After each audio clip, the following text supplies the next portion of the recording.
On le surnomme le Saint-Bernard des mers. L'abeille Bourbon vient en aide aux navires en perdition sur le rail de Ouessant. Cette autoroute des mers, au large de la Bretagne, où passent chaque jour 150 bateaux. Ce remorqueur est l'un des plus puissants du monde et quand le temps est calme, il se repose au port de Brest. L'occasion pour nous de rencontrer son capitaine, un capitaine hors pair, Charles Claden, Carlos pour les intimes. De sa passerelle, il nous invite à le rejoindre à bord pour découvrir ce bateau hors norme. Afin de mieux comprendre, pénétrons au cœur de la salle des machines. Le bateau fait 80 mètres de long. La machine, compartiment technique, fait 60 mètres de long. Là, on a un bruit aigu, c'est le bruit des groupes électrogènes. Quand les moteurs sont en route, ici, on ne peut pas tenir. On est obligé d'avoir un casque. Et en haut, on entend un grondement sourd en permanence. Et je sais qu'à l'extérieur du bateau, si on démarre les 4 moteurs, par exemple, les bâtiments, les immeubles qui sont à côté, ont leurs vitres qui bougent. Avec ses 22 000 chevaux, ce remorqueur peut tracter à lui seul un pétrolier de 550 000 tonnes. Une puissance que seul un grand capitaine peut maîtriser. Car quand il se retrouve avec ses 11 hommes au milieu de l'océan, il faut savoir garder son sang-froid face aux déferlantes. Quand on est en pleine tempête ici, les essuie-glaces marchent, on voit un petit peu grâce au radar, c'est tout. Mais sinon, devant, c'est complètement blanc, on prend des paquets de mer en permanence. Vous voyez, il y a des mains courantes un peu partout, on est obligé de se tenir parce qu'il nous est arrivé d'être nous-mêmes couchés par les vagues. Ça reste un petit bateau, on fait 80 mètres de long, mais quand on a des creux de 14-15 mètres, on est... 15 mètres, c'est la hauteur de la passerelle, ici. On est à 15 mètres au-dessus de l'eau. Donc effectivement, ça reste impressionnant. Le capitaine Claden a participé à près de 360 interventions pendant sa carrière. La plus médiatique reste sans aucun doute celle de l'Erika. Nous sommes le 12 décembre 1999. J'étais dans ma cabine. Peu avant 6 h du matin, j'ai senti le bateau qui bougeait d'une manière qui m'a alerté. Donc je suis monté à la passerelle et à 6 h moins 5, au moment où je suis arrivé à la passerelle, donc c'était sur la baie Flandre, toutes les alarmes se sont mises à sonner. Et là j'ai compris que quelque chose de grave se passait. En chemin, ils apprennent que l'Erika s'est coupée en deux. La marée noire a déjà commencé. Ils aperçoivent les premières nappes de pétrole.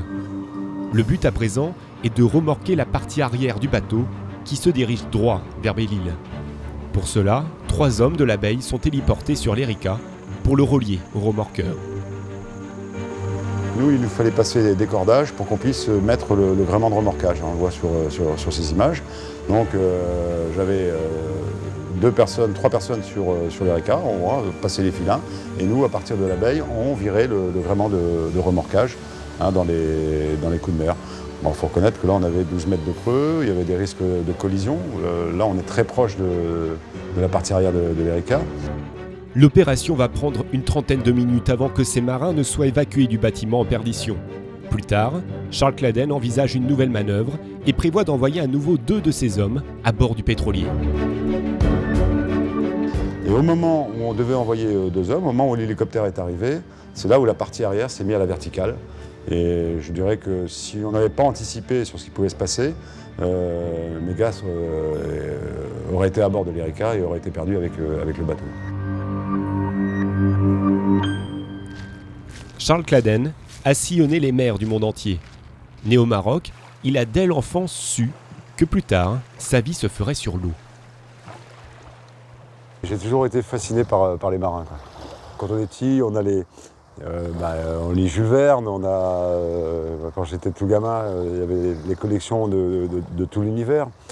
Ou dans Tintin, les histoires de l'oncle Paul dessus. Et à chaque fois que ça racontait des histoires qui avaient trait à la mer ou au monde de la mer, c'était quelque chose qui me passionnait.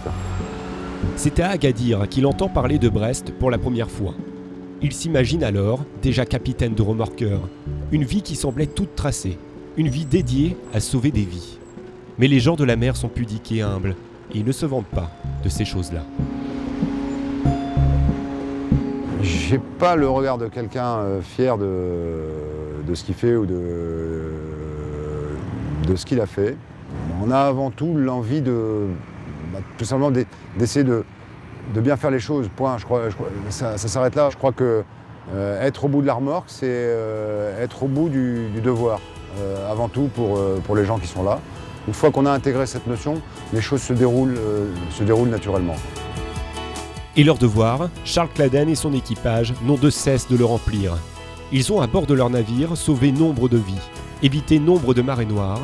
Ce capitaine a été fait chevalier de la Légion d'honneur en 2001. Aux commandes de l'Abbaye Bourbon, il est sans conteste l'une des figures locales les plus respectées de la communauté des marins.